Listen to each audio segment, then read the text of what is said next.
away what happened in the past? How have you been able to do that?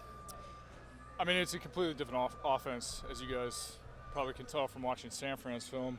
It's just different, new coaches, new style, new scheme. So kind of just focusing on now, focusing on the present, and trying to improve every day. Trying to learn the offense best I can. How much are you exclusively on one side? Obviously, you're working some tackle, some guard, but are you exclusively on one side? It's more about understanding the offense right now. So guys are, moving around. Just depends on the day. So just trying to understand everything from a whole scheme standpoint and just understand the playbook as best I can. Your comfort level, Liam, at left guard, if that happens to be where you end up? Yeah, I feel good. This offense does well for offensive linemen. My buddy McGlinchey out in San Fran loves it. And, I'm happy with what's happening here. Got a lot of guys that showed up for OTAs and we're working hard. How do you feel your skill set meshes with the new scheme? I think it's good. I think it's a lot about technique, and, I pride myself on that. So I think it's good for us. And then a lot of guys are, getting the hang of it and they're improving. So just one day at a time. Quick follow-up, you mentioned McGlinchey. What kind of things might he have told you after the Dolphins hired McDaniel? Just got to run off the ball. That's what he said. That was his biggest emphasis, run off the ball. How much do you guys as offensive linemen like that attacking style?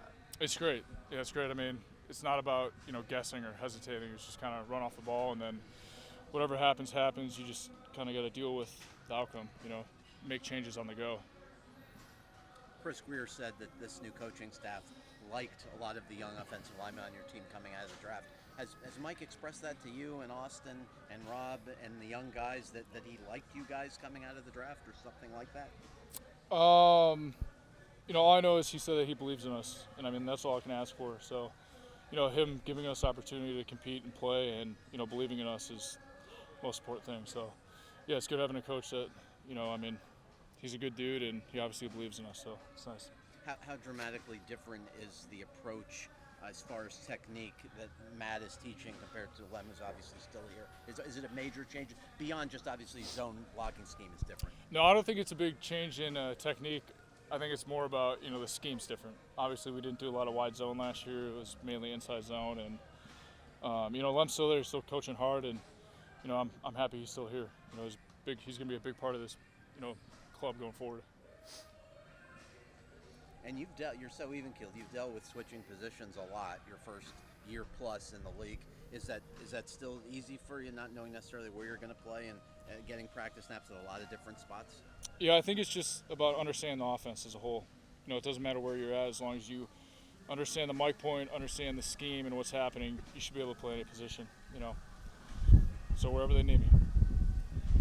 Thanks. Matt Applebaum talked about when we had a chance to talk to him was that he goes back last year and looks at the individual offensive line, not the scheme necessarily. When you go back and watch, is there more benefit for you to watch the tape in that way, or is it change at all? I think it's just kind of, I go back now and I watch like Sanford, because it's just different than obviously, I know what I need to improve on from last year. But as of right now, it's more about, seeing guys, guards, tackles that have done well in this offense and understand the scheme and understand how to run it. So just kind of look at those guys and who are experienced.